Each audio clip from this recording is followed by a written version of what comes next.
La chaîne Faisons-nous peur a été démonétisée en novembre 2025. Même s'il peut vous arriver de voir des pubs sur les vidéos, aucun revenu publicitaire n'est généré. N'ayez pas peur de soutenir la chaîne à travers des donations ponctuelles, mensuelles ou des achats de très longues narrations sur le site Buy Me a Coffee. Votre soutien est essentiel pour l'avenir de la chaîne. Affreusement vôtre, la ruse.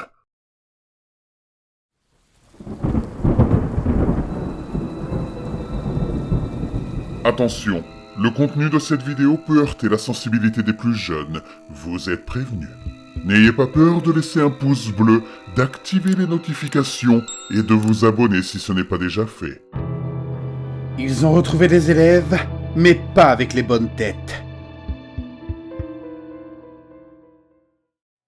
Il existe une école quelque part dans le Midwest.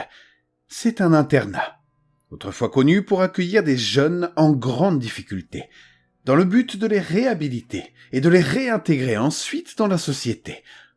En raison du profil instable de la majorité des élèves, l'école est située au milieu de 40 000 hectares de désert, totalement isolé. Le campus principal, au cœur de cette étendue désertique, ne possède que 2 accès.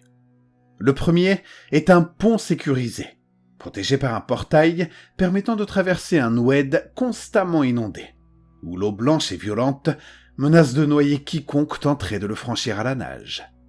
Le second est un sentier caché, connu uniquement du personnel, praticable seulement en véhicule à 4 roues motrices.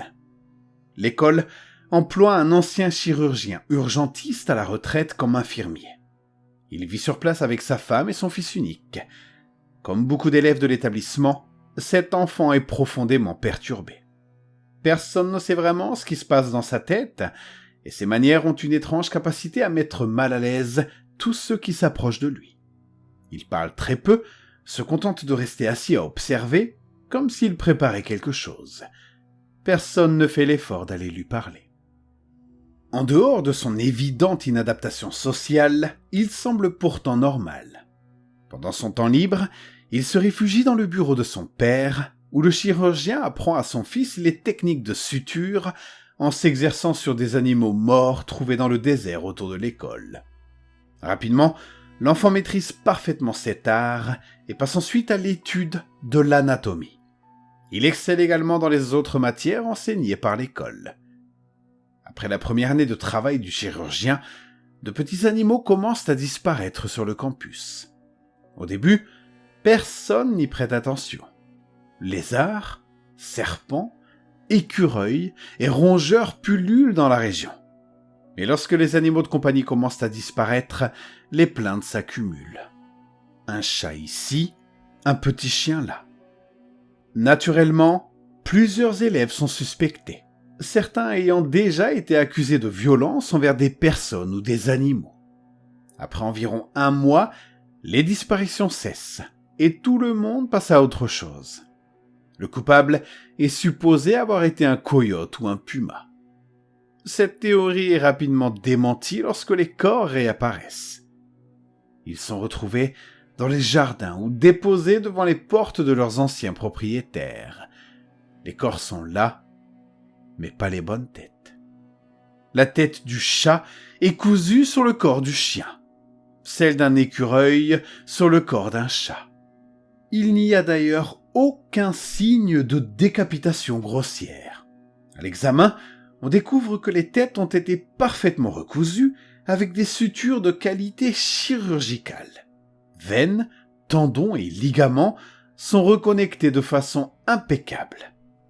Une seule personne sur le campus possède un tel niveau de compétence, vous l'avez deviné, le chirurgien. Il est immédiatement écarté de ses fonctions et convoqué par l'administration. Aucune preuve formelle ne permet de l'impliquer en dehors de son passé médical.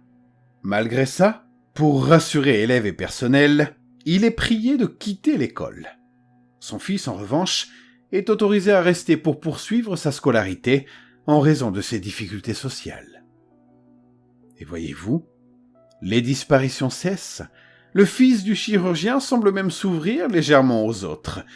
On apprend qu'il s'appelle Larry. Pourtant, quelque chose cloche toujours chez lui. Beaucoup mettent ça sur le compte de la réputation désormais sinistre de son père. Arrive la 2e année. Et avec elle, le camping annuel des terminales. Très attendu, car c'est la seule période où les élèves échappent à une surveillance constante. La promotion est réduite, 10 élèves seulement, Larry compris. Le campement se situe près d'un bras secondaire de l'Oued, presque toujours asséché, à environ 1 kilomètre du campus.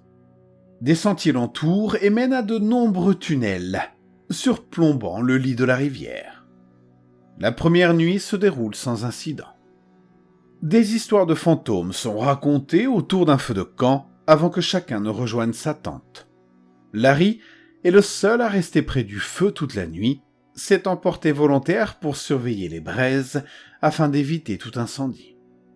Une pelle, un seau d'eau et un sac de matériel de camping sont posés à côté de lui. Le lendemain, les élèves explorent les grottes toute la journée. La seconde nuit débute de la même façon. Une élève, Jessica, décide de partir se promener au clair de lune.